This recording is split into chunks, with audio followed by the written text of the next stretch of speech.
हेर्नुस् देउबाजी, तपाईको इतिहास कालो छ, तपाईको हिस्टोरी कालो छ, तपाई निरङ्कुश हुनुहुन्छ। फेरि मर्ने बेलामा जनताको आन्दोलनले जसरी लुइस सोरलाई जनताले टाउको छिनालेर सडकमा लिएर फुटबल खेलेका थिए, देउबालाई पनि त्यसै गरी टाउको छिनालेर यही चाहिँ तपाईको यही सडकमा फुटबल खेल्ने दिन नआओस्। हो, त्यति बेला तानाशाह र शासकहरूको टाउकोलाई फुटबल खेल्ने दिनमा यताका सुरक्षाकर्मी साथीहरूले पनि रोक्न सक्नुहुनेछ। खाँचो पर्यो भने तपाईँ गोली खान तयार हुनुहुन्छ? खाँचो पर्यो भने तपाईँ जेल जान तयार हुनुहुन्छ? अहिले प्रचण्डजी जो दिनको 3 चोटि रुँदै हिँड्नु भएको छ नि, तपाईँलाई अब रुएर मात्रै छुट्नुहुने छैन।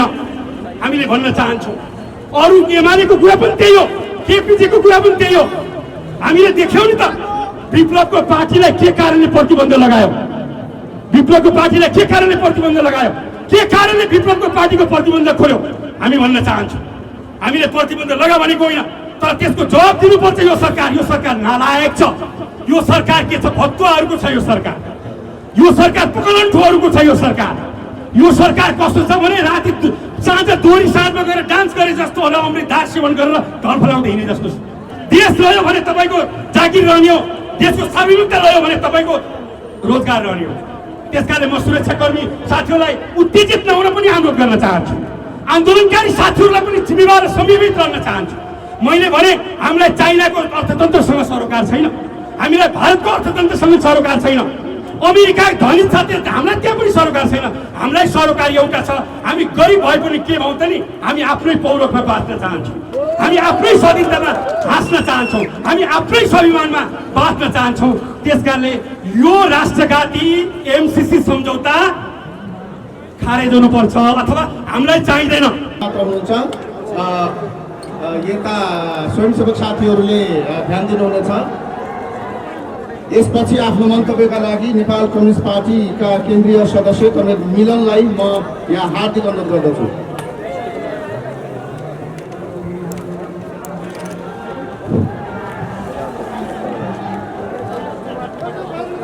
राष्ट्रघाती एमसीसीको विरुद्ध आन्दोलनकारी 6 पार्टी र 2 मोर्चाको आयोजनामा यो बानेश्वरमा आयोजना भइरहेको जनसभा कार्यक्रममा उपस्थित सम्पूर्ण आन्दोलनकारी साथीहरू, सम्पूर्ण पत्रकार मित्रहरू, सम्पूर्ण सुरक्षाकर्मी मित्रहरू, सबैलाई हाम्रो जनप्रिय पार्टी नेपाल कम्युनिस्ट पार्टी यो आन्दोलनकारी 8 दलको तर्फबाट र मेरो आफ्नै तर्फबाट जुझारु क्रान्तिकारी लाल अभिवादन जनाउन चाहन्छु। आज हामीले यो शान्तिपूर्वक यो बानेश्वरको चोकमा, काठमाडौँको मुटुमा, नेपालको राजधानीमा शङ्खघोष गरिरहेका छौँ कि राष्ट्रघाती एमसीसी परियोजना नेपालबाट फिर्ता जानुपर्छ, अथवा त्यो नेपाली जनताको हितमा छैन, अथवा त्यो नेपाली राष्ट्रको स्वाधीनतामा आधारित छैन भनेर हामीले विरोध गरिरहेका छौँ। आज 8 पार्टीको आयोजनामा काठमाडौँको बानेश्वरमा मात्रै होइन, आज देशैभरि जनसभाहरू आयोजना भइरहेको छ। देशैभरि आज हाम्रा चाहिँ कार्यक्रमहरू चलिरहेको छ र देशैभरि आन्दोलनको निम्ति न्यायप्रेमी जनसमुदायहरू सडकमा उत्रिनु भएको छ। म सबै आन्दोलनकारी साथीहरूलाई धन्यवाद दिन चाहन्छु। तपाईँले देखिरहनु भएको छ, हामीले यहाँ शान्तिपूर्वक कार्यक्रम गरिरहेका छौँ। एकाथरी आन्दोलनकारी साथीहरू त्यहाँ उफ्रिरहनु भएको छ। आन्दोलन भनेको कुनै पनि लडाई भनेको, कुनै पनि आन्दोलन भनेको भोज भतेरमा गएर डान्स गरे जस्तो होइन। आन्दोलनलाई निश्चित जिम्मेवार, निश्चित ढङ्गले, अनुशासित ढङ्गले अगाडि बढ्न बढ्न सक्ने आन्दोलन, पछाडि हट्न हट्न सक्ने आन्दोलन, हातमाथि गर्न सक्ने आन्दोलन। खाँचो पर्यो भने एमसीसीमा मात्रै होइन, भवनमा मात्र होइन, सीमा दरबारमा मात्र होइन, प्रधानमन्त्रीको कार्यालयमा गएर पड्किन जरुरी भयो भने पनि पड्किन सक्ने। के तपाईँ यहाँ तयार हुनुहुन्छ? म भन्न चाहन्छु युवा साथीहरू, तपाईँ तयार हुनुहुन्छ? तयार हुनुहुन्छ भने हात खडा गर्नुहोस्। आन्दोलन भनेको अनुशासित ढङ्गले चल्छ। आन्दोलन भनेको जान खाएर हल्ला गरे जस्तो होइन। आन्दोलन भनेको आन्दोलनलाई टुङ्गो नपुर्याउने भनेको। आज हामीले यो यो यो भवनमा यो सडकमा नारा जुलुस लगाइरहेका छैनौँ। हेर्नुहोस्, यदि यो राष्ट्रघाती सरकारले एमसीसी पास गर्छ भने साँच्चीकै आन्दोलन त त्यहाँबाट पो सुरु हुनेवाला छ। साँच्चीकै लडाइँ त्यहाँबाट सुरु हुनेवाला छ। अनि शेरबहादुर देउबाकोलाई कतिजना सुरक्षाकर्मीले बचाउन सक्ला? तपाईले केपी ओलीलाई कतिजना सुरक्षाकर्मीले बचाउन सक्ला? अनुमान गर्नुहोस्। अनि प्रचण्डलाई कतिजना सुरक्षाकर्मीले घेरा हालेर उनको जीवन सुरक्षा होला? तपाईले भन्नुहोस्। हामीलाई थाहा छ हाम्रो छिमेकी देश भारतमा राजीव गान्धी गोली खाएर मरेका होइनन्, इन्दिरा गान्धी गोली खाएर मरेका होइनन्। म तपाईलाई भन्न चाहन्छु, भर्खरै मात्रै अफगानिस्तानमा त्यहाँको राष्ट्रपति कसरी मुसा लुके जस्तो गरी देश छोडेर भाग्नु पर्यो, थाहा छ कि छैन? म भन्न चाहन्छु, मैले धेरै भन्नु छैन सुरक्षाकर्मी मित्रहरूलाई, थोरै मात्रै भन्नु छु। तपाईहरू एउटा चाहिँ राष्ट्रमा जागिर खानु भएको छ, तर तपाईले यहाँ आन्दोलनकारीलाई लाठी बर्साउँदै गर्दा तपाईको श्रीमतीको साडी चेतिएको समाचार सायद तपाईको घरमा भर्खरै अफगानिस्तानमा राष्ट्रपतिको आसेपासे र आउरे ब्याउरे घेरा हालेका चाहिँ अफगानिस्तानका सेनाहरू किन लडेनन् तालिबानको विरुद्ध? तपाईले बुझ्नुपर्छ यो कुरा। किन अफगानिस्तानका शक्तिशाली सेनाहरू ब्यारेक छोडेर भागे? किन अफगानिस्तानका तपाईको चाहिँ सुरक्षाकर्मीहरूले त्यहाँको तालिबानीहरूलाई साथ दिए? किन अमेरिका तालिबानबाट भाग्यो? म भन्न चाहन्छु, देउबाले कान खोलेर सुने हुन्छ, नेपाली कांग्रेसले पनि कान खोलेर सुने हुन्छ। अब यदि तपाईँ प्रजातान्त्रिक समाजवाद भन्नुहुन्छ र नेपाली कांग्रेसको कुरा गर्नुहुन्छ भने तपाईले पनि निधार खुम्चाउनु छ। सबभन्दा पहिला देश रह्यो भने तपाईको पार्टी रहने हो नेपाली कांग्रेस। तपाईको देश रह्यो भने मात्रै नेपाली कांग्रेसको चाहिँ तपाईको सभापति रहने हो। म भन्न चाहन्छु आदरणीय साथीहरू, म भन्न चाहन्छु हाम्रा स्वयंसेवक साथीहरू यो साइडमा गइदिनु होला प्लिज। हाम्रा सम्पूर्ण स्वयंसेवक साथीहरू पल्लो साइडमा गइदिनु होला। जुन साथीले ढुङ्गा हान्छ त्यो साथीलाई समातेर तपाईले ल्याउनु पर्छ। हामीले भनिरहेका छौँ, यहाँ घुसपैठ भएको छ, सिआइडीहरू आएर ढुङ्गा हान्ने काम भएको छ। आन्दोलनकारी साथीले ढुङ्गा हान भन्दा 4 कोस भाग्ने, अनि आन्दोलनकारी साथीहरूले जुलुस गरौँ भन्ने बेलामा फेरि ढुङ्गा गोजीमा हालेर नहिँड्नुहोस्। अघि केही साथीहरूले समातेको छ। हाम्रो तपाईँहरूको स्पिडप्रति हाम्रो सम्मान छ। यहाँ पुण्य गौतमजी पनि हुनुहुन्छ, अरू को हेमराजजी पनि आउनुभएको म भन्न चाहन्छु, तपाईँले जवाब दिनुपर्छ। हाम्रो पार्टी जवाब दिन तयार छ, यो 8 पार्टी जवाब दिन तयार छ, लडाइँ लड्न तयार छ। मैले भने नि खाँचो पर्छ भने बालुवाटारमा पड्किन तयार छ। अनि मात्रै हुन्छ आन्दोलन। त्यसकारण म भन्न चाहन्छु, आज हामी यो कार्यक्रम गरेका छौँ। यहाँ अघि सभासद दुर्गा पौडेल, सांसद दुर्गा पौडेलले भन्नुभयो एमसीसी पारित गर्ने कि नगर्ने त्यो विषय मुख्य होइन। एमसीसी चाहिन्छ कि चाहिन्न त्यो मुख्य विषय पनि मुख्य होइन। अमेरिकालाई नेपालमा ल्याउनु पर्छ कि पर्दैन त्यो पनि मुख्य होइन। मुख्य विषय हाम्रो माटोको रक्षा गर्ने हो। मुख्य विषय हाम्रो स्वाधीनता रक्षा गर्ने हो। मुख्य विषय हामी हाम्रो देशमा सार्वभौम ढङ्गले बस्न पाउने हो। आदरणीय न्यायप्रेमी दाजुभाइ दिदीबहिनीहरू, अमेरिका जुन जुन देशमा बस्यो, अमेरिका जुन जुन देशमा गयो, चाहे त्यो सुरक्षाको नाममा होस्, चाहे शान्ति सुरक्षाको नाममा होस्, चाहे विकासको नाममा होस्, चाहे जुनसुकै नाममा गयो, अमेरिका जुन जुन ठाउँमा गयो त्यो देश शान्तिले बसेको छैन। त्यो देशमा हत्या बढेको छ, हिंसा बढेको छ, द्वन्द्व बढेको छ। यदि एमसीसी संसदबाट पारित भयो भने फेरि यहाँ द्वन्द्व सुरु हुन्छ। आन्दोलनकारीको डरले आजको संसदको अधिवेशन पनि सारेको छ। यो कुरा बुझ्नु होला।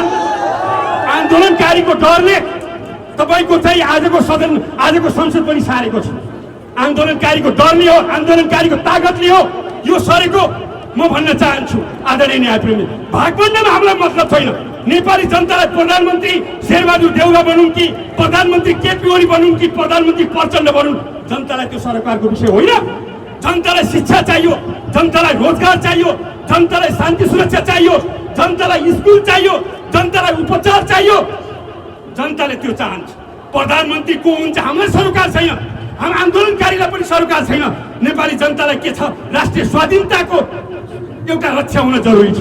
आदरणीय न्यायप्रेमी जनसमुदायहरू, हामीले एउटा तर्क होइन, हामीले दुईटा तर्क होइन, हामीले 5 वटा तर्क होइन, हामीले 10 वटा तर्क होइन, हामीले हजारौँवटा तर्क दिन सक्छौँ। एमसीसी राष्ट्रघाती छ र यो जनघाती छ भन्ने कुरा सायद तपाईँले पढ्नु भएको छ। हामीले हजारवटा तर्क दिन सक्छौँ, हामीले हजारवटा किताब लेख्न सक्छौँ। एमसीसी परियोजना यो राष्ट्रघाती छ, एमसीसी परियोजना यो जनघाती छ। तपाईले 2 दिन अगाडि नुहाएको शरीरलाई चिलाउन मन लाग्यो भने एउटा गाउँघरतिर चिलाउनेको बोट पाइन्छ, अनि चिलाउनेको बोटको त्यो काउचो लिएर शरीरमा दल्नु भयो भने के हुन्छ? त्यो शरीर चिलाउँछ। नेपालको सरकारले अमेरिका जस्तो साम्राज्यवाद देशको चिलाउने बोकेर 55 अर्बको चाहिँ एउटा चाहिँ लाभमा, 55 अर्बको एउटा चाहिँ लोभमा यदि त्यो अमेरिकाको चिलाउने लिएर आफ्नो टाउकोमा खनाउन चाहन्छ भने राम त भन्न सकिन्छ नि? तपाईँलाई थाहा छ नि, काँध थाप्न सकिन्न। यति मात्रै भन्न चाहन्छु, मैले यति मात्रै भन्न चाहन्छु, यदि एमसीसी परियोजना पास भयो भने शेरबहादुर देउवालाई न नेपाली काङ्ग्रेसले बचाउन सक्नेछ, न सुरक्षाकर्मीले बचाउन सक्नेछन्, न नेपालको सेना पुलिसले बचाउन सक्नेछ, न कानुनले बचाउन सक्नेछ, न तिम्रो व्यवस्थापिकाले बचाउन सक्नेछ, न केहीले पनि बचाउन सक्ने छैन। बचाउन सक्यो त केपी ओलीको सरकार थाहा पाउनु भयो? सक्यो बचाउन? सकेन नि। केपी ओली वैधानिक हो कि अर्को पार्टी वैधानिक हो कि कुन पार्टीको चाहिँ चुनाव चिन्ह के हुने भन्ने फैसला कसले गरिदिनु पर्यो थाहा छ नि? सर्वोच्च अदालतले भन्यो। हाम्रो पार्टी शान्तिपूर्ण प्रक्रियामा आउँदै गर्दा देशको बुँदा नम्बर 1 मा तपाईँले हेर्नुहोस्, विप्लवजीले नेतृत्व गरेको पार्टी 3 बुँदे गरेर शान्तिपूर्ण प्रक्रियामा आउँदा बुँदा नम्बर 1 मा एउटा कुरा उल्लेख भएको छ। त्यो भनेको के हो भने देशमा राष्ट्रिय सङ्कट छ, देशमा राष्ट्रिय सङ्कट भएको कारणले गर्दा त्यो राष्ट्रिय सङ्कटलाई विप्लवले नेतृत्व गरेको पार्टी र एउटा सरकार शान्तिपूर्वक बसेर त्यसलाई हल गर्ने भन्ने लेखिएको छ, हो कि होइन भन्नुहोस् त? अब के होला भन्नुहोस्? त्यो सङ्कट भनेको के हो? राष्ट्रिय सङ्कट भनेको के हो? राष्ट्रिय सङ्कट भनेको के हो भने आज जसरी तपाईँले रोजगारमा देख्नुहुन्छ, आज जसरी तपाईँले न्यायालयमा देख्नुहुन्छ, आज तपाईँले जति संविधानमा देख्नुहुन्छ, आज तपाईँले जुनसुकै क्षेत्रमा जसरी देख्नुहुन्छ, त्यही हो सङ्कट भनेको। त्यस कारणले गर्दा यो राष्ट्रिय सङ्कटबाट जनताको मुक्ति छैन, हुँदैन, म भन्न चाहन्छु आदरणीय न्यायप्रेमी जनसमुदाय। त्यसो भएको कारणले गर्दा हामीले भन्न चाहन्छौँ यो एमसीसी परियोजना राष्ट्रघाती छ, एमसीसी परियोजना जनघाती छ। राष्ट्रघाती एमसीसी परियोजना खारेज गर्नुपर्छ हामीले भनेका छौँ। हामीले हाम्रो स्वाधीनता प्रिय छ, हामीलाई हाम्रो एउटा चाहिँ स्वाधीनता प्रिय लागेको छ। त्यस कारणले गर्दा म तपाईँहरूको बिचमा अनुरोध गर्न चाहन्छु, आदरणीय साथीहरू, स्वयंसेवक साथीहरू पल्लोपट्टि पनि गइदिनु होला, त्यहाँ साथीहरूलाई सम्झाउनुहोस्। आन्दोलनकारी तपाईँहरू पनि हामी जस्तै हो, मैले अघि नै भनेको छु, हाम्रा स्वयंसेवक साथीहरू त्यहाँ गइदिनुहोस्। त्यस कारण आज हामी शान्तिपूर्वक खबरदारी गरेका छौँ, किनभने तपाईँ हाम्रै डरले, आन्दोलनकारीकै डरले संसद सरेको हो नि। म भन्न चाहन्छु, यदि तपाईँ आन्दोलन होइन तपाईँ ढुङ्गा खान तयार हुनुहुन्छ भने हात उठाउनुहोस् त, कतिजना हुनुहुन्छ? खाँचो पर्यो भने तपाईँ गोली खान तयार हुनुहुन्छ? खाँचो पर्यो भने तपाईँ जेल जान तयार हुनुहुन्छ? फेरि अहिले तयार भन्ने खाँचो पर्दा भाग्ने यो मुस्किल हुन्छ। यदि तपाईँ साँच्चै तयार हुनुहुन्छ भने एमसीसी विरुद्धको आन्दोलनमा तपाईँहरूसँग यो 6 पार्टी छ, यो चाहिँ 6 पार्टी 2 मोर्चा छ, गतिलो मोर्चा छ। यो तपाईँहरू सबैले थाहा छ, नेपालको कम्युनिस्ट गतिलो मोर्चा। हामीले प्रचण्डजीलाई नि भनेका छौँ खुट्टा नकमाउनुहोस्।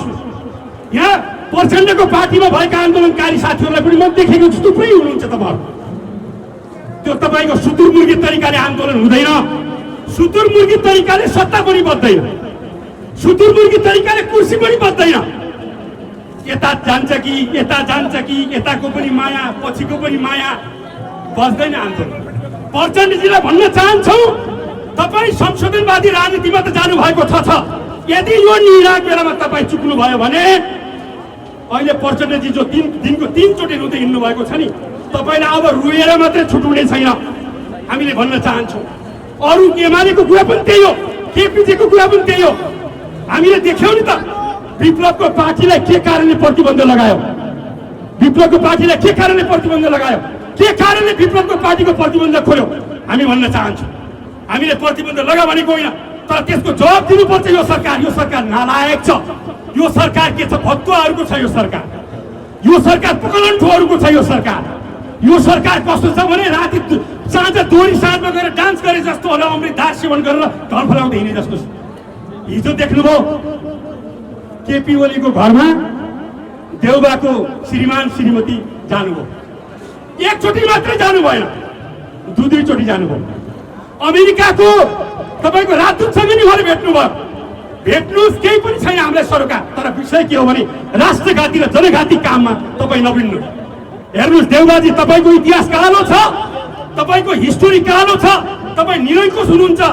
फेरि मर्ने बेलामा जनताको आन्दोलनले जसरी लुइस सोरलाई जनताले टाउको छिनालेर सडकमा लिएर फुटबल खेलेका थिए, देउबालाई पनि त्यसै गरी टाउको छिनालेर यही चाहिँ तपाईँको यही सडकमा फुटबल खेल्ने दिन नआओस्। हो, त्यति बेला तानाशाह र शासकहरूको टाउकोलाई फुटबल खेल्ने दिनमा यताका सुरक्षाकर्मी साथीहरूले पनि रोक्न सक्नुहुनेछ। हामी भन्न चाहन्छौँ, अहिले त यहाँ आन्दोलनकारी छन्, भोलिको आन्दोलनमा सुरक्षाकर्मीको श्रीमतीलाई सबभन्दा अगाडिको लेयरमा हामीले लगाउनेछौँ। तपाईँको छोराछोरीलाई सबभन्दा अगाडिको लेयरमा एमसीसी मुर्दाबाद भनेर हामीले जुलुस लगाउनेछौँ। अनि तपाईँले टाउको तपाईँको श्रीमतीको फोर्न सक्नुहुन्छ कि सक्नुहुन्न त्यसै थाहा। देश रह्यो भने तपाईँको जागिर रहने हो। देश रह्यो भने तपाईँको जागिर रहने हो। देशको सार्वभौमिकता रह्यो भने तपाईँको रोजगार रहने हो। त्यसकारणले म सुरक्षाकर्मी साथीहरूलाई उत्तेजित नहुन पनि अनुरोध गर्न चाहन्छु। आन्दोलनकारी साथीहरूलाई पनि जिम्मेवार र संयमित रहन चाहन्छु। मैले भने हामीलाई चाइनाको अर्थतन्त्रसँग सरोकार छैन, हामीलाई भारतको अर्थतन्त्रसँग सरोकार छैन, अमेरिका धनी छ हामीलाई त्यहाँ पनि सरोकार छैन। हामीलाई सरोकार एउटा छ, हामी गरिब भए पनि के भन्छौँ त नि, हामी आफ्नै पौरखमा बाँच्न चाहन्छौँ, हामी आफ्नै स्वाधीनतामा हाँस्न चाहन्छौँ, हामी आफ्नै स्वाभिमानमा बाँच्न चाहन्छौँ। त्यसकारणले यो राष्ट्रघाती एमसीसी सम्झौता खारेज हुनुपर्छ अथवा हामीलाई चाहिँदैन। तपाईँले भन्न सक्नुहुन्छ, तपाईँले भन्न सक्नुपर्छ राष्ट्रघाती एमसीसी खारेज गर, राष्ट्रघाती एमसीसी खारेज गर, जनघाती एमसीसी खारेज गर। Go back America. हो, अमेरिकाको राष्ट्रपतिलाई जति प्रिय आफ्नो स्वाधीनता लाग्छ, त्योभन्दा 1000 गुणा प्रिय नेपालीहरूलाई नेपालीको स्वाधीनतामा लाग्छ। किनभने हाम्रो देश अहिलेसम्म कसैको पनि गुलाम भएको देश होइन। हिजोको पुर्खाले खुकुरी समाएर भए पनि लडे। अब हामी खुकुरीले पुगेन भने त्योभन्दा ठुल्ठुलो लडाइँ हाल्न, त्यो लडाइँ बोक्न, त्यो लडाइँ बिहोर्न तयार भएर हामी निक्लेका पार्टीका मान्छेहरू यहाँ सबै। यहाँ सिपी गजुरेल कमरेड पनि आउनु भएको छ, उहाँको कपाल पनि त्यसै फुलेको होइन। यहाँ मोहन विक्रम कमरेड पनि हुनुहुन्छ, उहाँको पनि कपाल त्यसै फुलेको होइन नि। अघि हेर पछि हेर, तेरो हातको लौरो भने जस्तो यदि आजको संसदको अधिवेशन फेरि चाहिँ 8 गते सारेको छ, यदि 8 गते यसले पारितै गर्यो भने, मानव एकछिनको लागि पारितै गरे, रातारात सांसद किनबेचको कुरा भयो, सबै गठबन्धनका दलहरू आफ्नो आफ्नो च्याके धरनामा होलान्, दुर्गा पौडेल बाहेक अथवा राष्ट्रिय जनमोर्चा बाहेक भन्छु मैले। किन राष्ट्रिय जनमोर्चा यहाँ आन्दोलनमा हुनुहुन्छ? त्यस विभिन्न राति खेलमेलो होला, पैसाको कुरा पनि होला। पैसाको कुरा तपाईँले खाएको कुरा त लुक्दैन नि, लुक्ने भए त प्रधानमन्त्री र पुष्पकमल दाहालले लेखेको चिठी लुक्थ्यो नि, कसरी निक्लिन्छ? त्यसकारणले गर्दा तपाईँले जनतालाई, राष्ट्रलाई ढाँटेर तपाईँको आफ्नो कुर्सी र सत्ताको एउटा आयु लामो बनाउन चाहनुहुन्छ भने त्यहाँ हामी खबरदारी गर्न चाहन्छौँ, त्यो सम्भव छैन।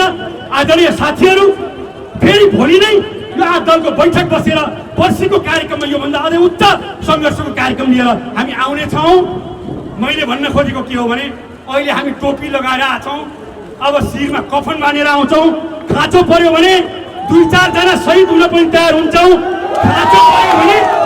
खाँचो पर्यो भने यो सडकमा रगत बगाउन पनि तयार हुन्छौँ। खाँचो पर्यो भने यो देशको दलाल सत्ताको मुख्य अड्डामा बम बनेर पड्किन पनि तयार हुन्छ। यो आवाज होइन, यो चाहिँ तपाईँको यो भाषण मात्रै पनि होइन, यो आन्दोलनकारीको सेन्टिमेन्टलाई देखेर चर्को बोलिएको कुरा पनि होइन। यो स्वाधीनताको विषय भनेको निकै महत्त्वपूर्ण विषय हो। यो गठबन्धन, यो सत्ता, यो कुर्सी, यो कसको मन्त्रीको पद, कसको, योसँग हामीलाई सरोकार छैन। त्यसकारणले गर्दा राष्ट्रघाती एमसीसी परियोजनाको चाहिँ त्यो टन्टा छ, त्यो टन्टा नबोके हुन्छ। देउबाजीले त्यो टन्टा नबोके हुन्छ प्रचण्डजीले, त्यो टन्टा नबोके हुन्छ तपाईँको एमाले, हामी भन्न चाहन्छौँ। त्यसकारण हामीसँग रातो रगत छ, हामीसँग आक्रोश पनि छ, हामीसँग पार्टी पनि छ, हामीसँग सङ्गठन पनि छ। खाँचो पर्यो भने सत्ता पनि हुन्छ, खाँचो पर्यो भने सेना पनि हुन्छ, थाहा पाउनुभएको छ। त्यसकारणले गर्दा म तपाईँहरूको बिचमा अन्तिममा आजको आन्दोलनमा तपाईँहरू आउनुभयो, सबैलाई म धन्यवाद दिन चाहन्छु। सबैलाई म हाम्रो पार्टीको तर्फबाट लाल सलाम भन्न चाहन्छु। कमरेड विप्लवको तर्फबाट पनि तपाईँलाई लाल सलाम भन्न चाहन्छु। त्यसकारणले गर्दा तपाईँहरूले हाम्रो आन्दोलनलाई साथ दिनुहोस्, प्रभावकारी बनाउनुहोस् र चाहिँ यो आन्दोलनलाई हामीले चाहिँ उच्चतम ढङ्गले लैजान्छौँ। यदि आन्दोलन पारित गऱ्यो भने, किन साम्राज्यवादी र दलाल पुँजीवादको गठजोड भयो भने, एमसिसी पारितै भयो भने पनि बल्ल आन्दोलन चर्किनेछ। आन्दोलनको स्वरूप यतिमा मात्रै अड्किने छैन, त्यो आन्दोलनमा अरू चाहिँ चिजहरू छुट्टिनेछ। म यति भनेर तपाईँहरूको बिचबाट हाम्रो जनप्रिय पार्टी नेपाल कम्युनिस्ट पार्टी र यो आन्दोलनकारीको तर्फबाट बिदा हुन्छु। धन्यवाद। लाल सलाम।